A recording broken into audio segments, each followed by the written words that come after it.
Hello les good vibers, j'espère que vous allez bien. Aujourd'hui on se retrouve pour une vidéo sur le thème de l'eau, de la mémoire de l'eau, de la puissance de l'eau. Et pour ce faire, je vais aller un peu plus loin que la technique du verre d'eau magique, qui est connue et reconnue et qui t'as pas mal de vidéos là-dessus. Il y a pas mal de détails qui s'oublient de dire. Bon, après ça, ce n'est que mon avis. Donc là, aujourd'hui, je vais aller bien plus loin que la technique du verre d'eau.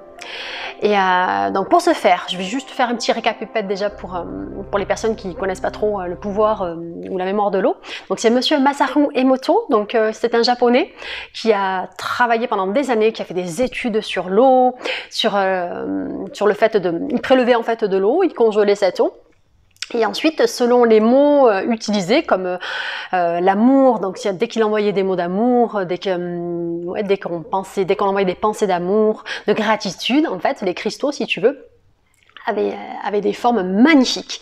Et dès que les chercheurs envoyaient des mots violents, de haine, des sentiments vraiment très difficiles, des émotions vraiment très fortes, en lien avec une émotion vraiment forte négative, ce qui se passait, c'est que les cristaux étaient tout minables, tout laids, c'était pas beau à voir.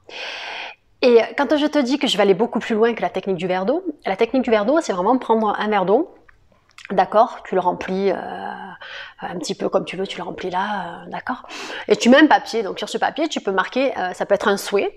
Donc tu as deux options. C'est soit tu mets ton souhait, tu le mets dessous et tu apportes une intention particulière. Et si tu veux, l'eau, l'intention que tu as mis sur le papier et l'eau a une mémoire. Donc c'est comme si ton subconscient travaillait à travers cette eau. Et quand c'est quelque chose qui t'agace et dont tu veux te débarrasser, eh ben, ce qui se passe, c'est que c'est pareil, c'est la même technique. Tu te prends un verre d'eau, tu notes ce qui t'embête, ce qui te débarrasse, et tu vas décharger. Donc tu vas décharger ton intention dans son verre d'eau. Quand c'est positif, tu peux boire l'eau. Par contre, quand c'est négatif, surtout tu ne bois pas l'eau et tu jettes cette eau sur du goudron, c'est mieux. Tu vas pas la rejeter, l'eau qui a été chargée de négativité, sur des plantes que tu vas peut-être assassiner avec cette eau chargée de négatif. Et ce qui se passe quand je te dis on va aller plus loin que la technique du verre d'eau, c'est parce qu'en fait notre corps est composé de quoi? Quasiment 70%, 65-70% d'eau. Nos cellules sont composées d'eau. Et ça veut dire quoi? Ça veut dire que tous les mots que tu utilises, les pensées que tu utilises, les émotions que tu ressens dans ton corps ont un gros impact sur toi-même. Mais quand je te dis un gros impact, tu modifies complètement ton corps selon les pensées que tu entretiens, selon les émotions que tu as la plupart du temps. Et quand je te dis ça, c'est vraiment fort parce que quand tu connais l'impact de la mémoire de l'eau, tu te dis, oh putain, selon ce que je ressens, en fait, je vais impacter tout mon organisme. Je vais sûrement... en fait, les gens qui se rendent malades, c'est eux-mêmes qui se rendent malades. De par leurs émotions réprimées, de par leurs pensées d'anxiété, ça vient pas de l'extérieur si tu veux. Tu as quelques causes externes, mais la plupart du temps, les causes, elles sont intérieures. Elles sont dans notre propre mentalité, dans notre propre façon de ressentir les choses, dans nos automatismes inconscients et dans nos programmations inconscientes qui sont, pour la plupart des gens, ce qui est normal, enfin ce qui est pas normal et ce qui paraît normal à l'heure actuelle, la plupart des gens, on est tous eus, et moi-même je me suis débarrassée des traumas grâce à l'EFT, c'est la technique de libération émotionnelle, et grâce à ça, ça a très bien marché, c'est en lien avec les méridiens et le fait de sortir en fait ce qui t'embête. Et en fait, tu nettoies, et du coup, tu n'as plus ces automatismes en toi. Et ça, c'est vraiment un gros avantage. Et il faut vraiment essayer de nettoyer tous tes traumas afin justement de ressentir de bonnes émotions, de bonnes pensées. Parce que ce qu'il faut comprendre, c'est que 90% du temps, on est en mode inconscient, en mode automatique. Et à chaque fois qu'il y a un stimulus qui va te rappeler un souvenir, 90%, tu vas partir dans des souvenirs qui t'ont le plus marqué émotionnellement. Et quand je dis le plus marqué émotionnellement, c'est le plus souvent des souvenirs pas forcément positifs.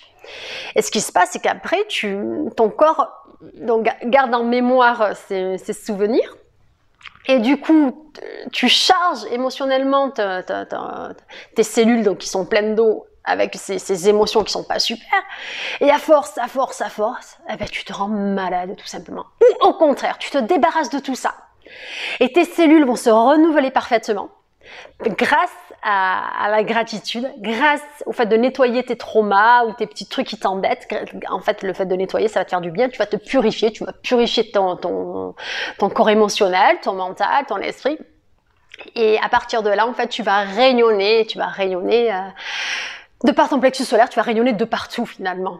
Il n'y a que comme ça que vraiment tu vas te débarrasser de tout ça et tu vas plus avoir cette sensation là et surtout tu vas rester en bonne santé en bonne santé physique, émotionnelle et mentale. C'est un tout. On n'est pas malade que physiquement. Quand tu es malade, quand tu tombes malade, c'est d'abord, je l'ai déjà dit dans une autre vidéo, tu tombes malade mentalement, émotionnellement et physiquement. C'est d'abord ton mental, donc tes pensées, ta sensation que tu ressens, l'émotion que tu ressens qui reste coincée si elle est réprimée, si elle n'est pas sortie.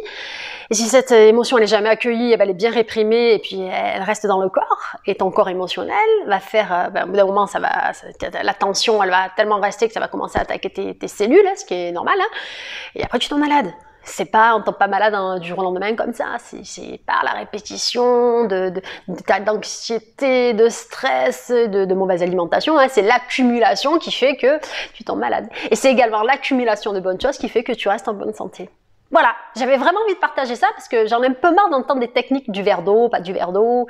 J'ai envie de te dire, le verre d'eau c'est de la gnognotte. Occupe-toi de ton eau intérieure, hein. Occupe-toi de ta santé intérieure. C'est bien plus important qu'un verre d'eau, qu'une technique du verre d'eau. Occupe-toi de ta technique, de ton corps, de tes émotions et de ton bien-être. Voilà. Ah, j'avais envie de partager ça, voilà. Ici c'était Audrey, la chaîne Good Vibes. Je vous envoie plein de bonnes vibrations. Et t'oublies pas de t'abonner si tu n'es pas abonné. Tu partages si tu penses que ça peut faire du bien à quelqu'un. Et surtout, tu prends soin de toi, de tes émotions, de tes sensations. Et tu prends soin de toi, tout simplement. Ici c'était Audrey, la chaîne Good Vibes. À très bientôt les Good Vibers.